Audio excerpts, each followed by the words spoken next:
Good afternoon and thanks for joining us right here on Midday Kentucky, which is a little cold outside. Yes. Just a sprinkling of... It's chilly out there. It's a little cold. It's freezing. Last night I saw heading home from the gym, hence why I split my pants this morning, everyone, because did. my legs are getting all muscly. They are. Either that or I'm getting fatter. It's one or the other. Do you know what I mean? I went to put my shoes on just before I came on set, and I cocked my leg to put my sock on, and I don't know what happened. That's why I only wear stretchy Oh, pants. I'm glad you said that. I wasn't going to bring that up. But Black that's not yoga true. pants are work pants. Yes. They are absolutely. not people, let me tell you. How are we all? Doing great. Yeah? Doing great. Good? Trying to keep warm. Good. Hey, we have a bit of a wedding update now. You know it's all about, for me, Prince Harry and Meghan Markle right now.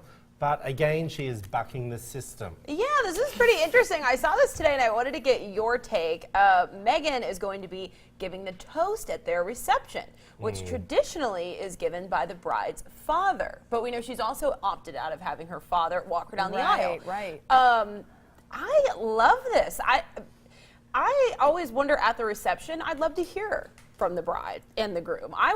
I think I would What do you too. think? But I've never seen it. In any wedding I've been to, I've never seen the bride give a toast, but I'd love to see that. I would love to see it too. And, you know, it's interesting that she's taking that role since her father's not going to be there. So you know, it's empowering, I think, for women to see that, you know. A lot of people don't come from traditional families anymore. So, you know, how do you navigate through all this? She's a trendsetter in this. Well, I don't think she's a trendsetter. Let's be she's a real. trendsetter. Well, one more thing that you'll appreciate, Troy. Yeah. They're saying she is going to be giving the toast because the toast will be thanking the Queen for allowing them to host the wedding at the Windsor Palace. Yeah, I really still don't think that's royal protocol, and you know how I feel about all of this, people. I don't like, I'm a traditionalist when it comes to the royal family, and I think you should stick to the line that has been happening for thousands of years. I'm not saying that she shouldn't say something, but I just don't feel it's really appropriate. She seems to be coming up with all these things to buck the system, and I can just see it now. There's going to be a scandal. There's something's going to happen, and it's going to bite her in the backside. Do you know what I mean? And it's going to be a big explosion. She'll end up the new Duchess of York, if you all remember Fergie. Right. And something's going to happen. Yeah. I can see she's no Princess Grace. Right. Okay, who married the Prince of Monaco. Who was a little bit more reserved. She was a movie star. She knew exactly the protocol when it came to being in the public eye and towing the line. You can still be a trendsetter, as you say, by going, but I think going after the wedding or maybe a little bit before doing things. But on the actual day, just remember, the world is watching you. You are an example, and you are marrying into one of the oldest royal families in the world. Yeah. But I And like there's it a even reason- more because of that. She's don't now know. in front of everyone setting the example of if you don't have that relationship with your father or that man in your life, they don't have to give the toast. You can do it yourself. So That's right. I'm looking forward to seeing her toast. But outside of got royal you. weddings, would you like to see that at other weddings? I know you said the royals should stick to the fact, but what about regular weddings? Well, it's funny because when you brought this up, Katie, I swear I've been to weddings that the bride and groom have given speeches. Maybe I'm just two shots to the wind, and they may have. and don't quite remember it Yeah. correctly. But I thought bride and grooms give a speech. Maybe I'm wrong. Well, I mean, it was definitely the maid of honor and the Yeah. best man that You're did probably it right. at our wedding. You probably are right. And that's Look, all I've seen, too. I think if it's a tradition, it's just like, they say wearing white or ivory is a tradition in weddings. I think, I don't want to see a bride coming down in a black wedding dress, it is what it is, I'm sorry. But you did ask me. Yes. Well, Okay. I wanted to be fun. Did our girls put all this on Facebook, I hope? Tell us what you think and whether you think I'm just old-fashioned or whether we go with what this one's saying over here, the trendsetter. Okay? I like tradition, too. This is something interesting, and I want to get both of your opinions. Deciding how much to spend on a co-worker's leaving present can be tricky, especially if you aren't close or you really haven't known them for very long. Now, the reason why I'm bringing this up is a British 19-year-old supermarket worker asked users of Mum's Net for their views after revealing she had spent almost $100 on a colleague. What she did, they worked in a supermarket, one of the colleagues was leaving, and she said, well, go and buy some bits and pieces in the supermarket. It's on me.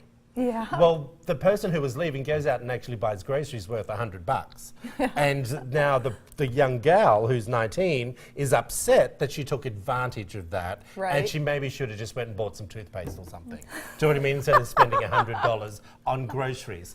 So here's my question. Not that I would ask someone to go to the supermarket and the shopping's on me, but you've all worked in places long enough to know.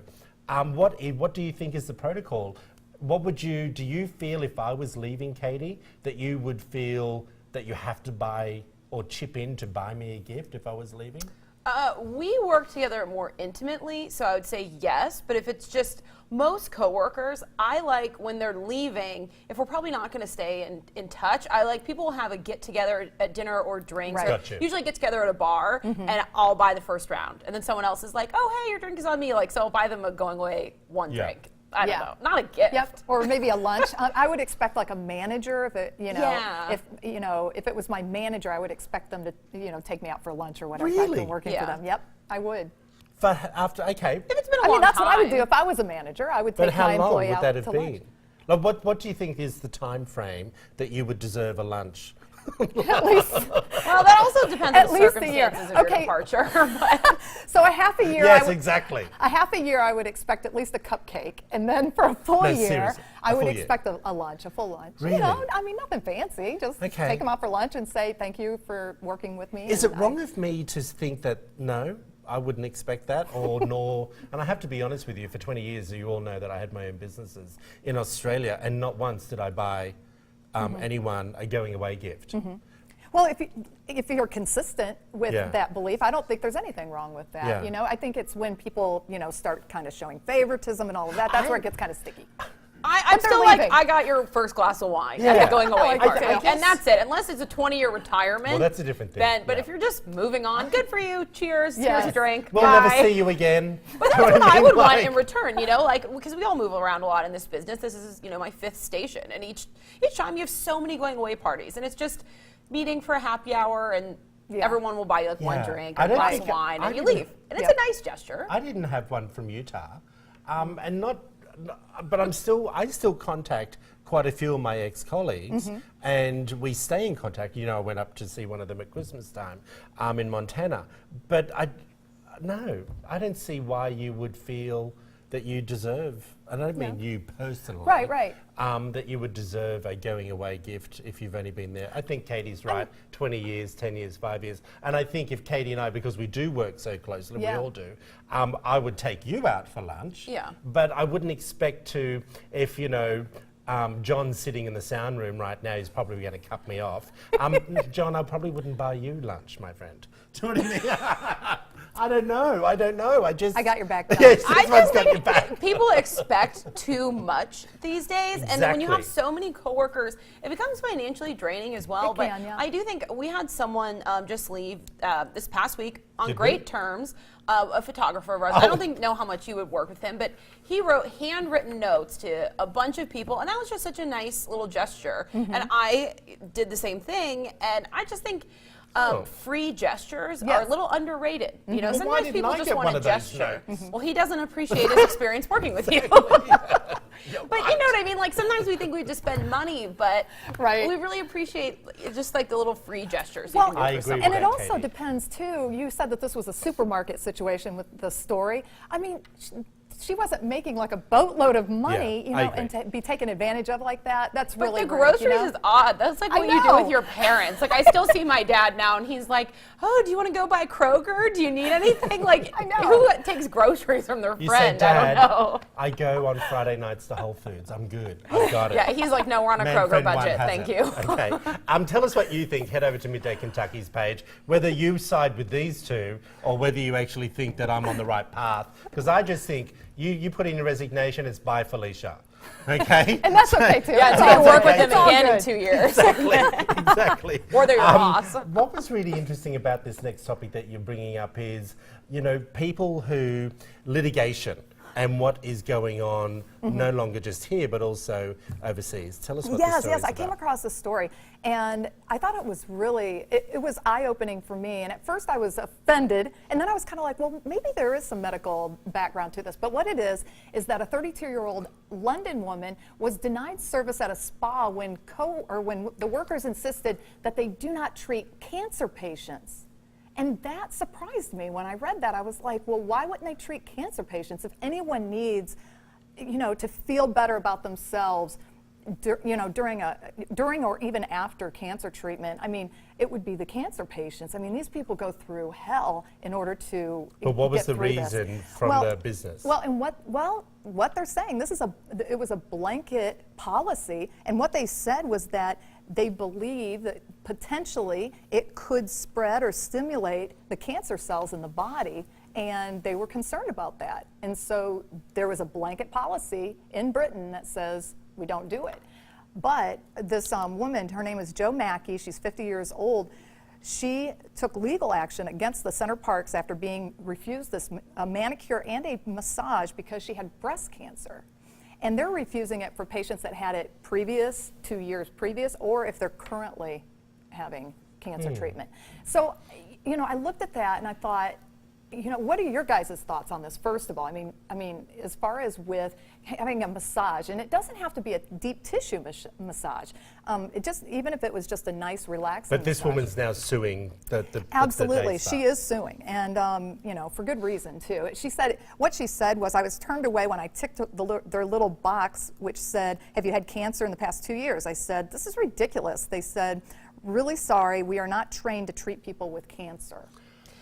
I don't really disagree with that. I Yeah, think that a I lot of agree. times it's not so much the rules, it's how people are treated. Yes. So I'd love to see more of exactly how she was turned away, or maybe a policy that, they don't want to be sued if they hurt you more or make someone who's frail sick. Exactly. But I think they could have a policy of, we're so sorry, you're going through this. We do request just a note from your doctor that you are healthy enough to receive our services.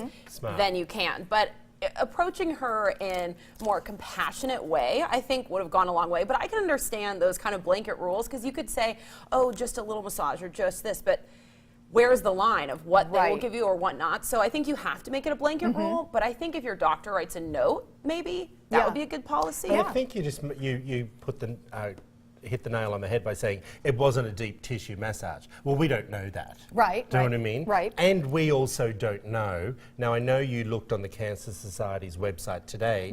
Cancer Council. American Cancer Council. They might have different rules in England. So we don't know that part. And because the first thing that I said to you was, I can see probably why they did that, considering I also didn't know the rules about can you have massages if you are currently under chemotherapy? Can you have massages if you're currently diagnosed with cancer? I know back in the day with my businesses, I had salons.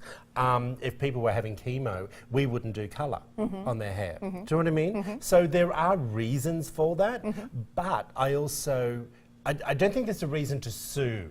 And I think Katie was completely right. The voice of reason over here is that I think Katie's right. It would have been more of the way she was treated Yes. for the reason of not getting the massage, more so than not actually getting the massage. Because she had given them her medical history before even going there. So they already Really? had that information. And then once she got there, then she was refused. And that was her reasoning. Then she went home and said, Gotcha. what, it didn't need to happen in the first place. But, that, at least in her opinion. The Cancer Council says that a light relaxing massage can safely be given to people at all stages of cancer. Tumor or treatment sites should not be massaged to avoid discomfort So or pressure on the that's the affected answer area. right there. Yes. So who knows where her cancer was? Well, I Do you know don't what I mean? Yeah. So yeah, very quickly, I want you to. Oh no, do we have time? I think we're going to get a break. I think we can just show it. He said a minute 30. Let's just yeah. pop up the picture. I wanted to give everyone an update. You brought this story last week, Troy, that Yeah. disturbing trend of the Tide Pod exactly. Challenge.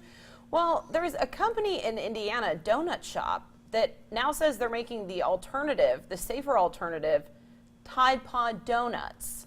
Do you think that this is funny at all? I actually think No, that it's they're drawing idiots. attention to that craze. And I do think it's Yeah. important to bring up on a show, because I know a lot of people joke online. They say, natural selection, if you're going to eat that.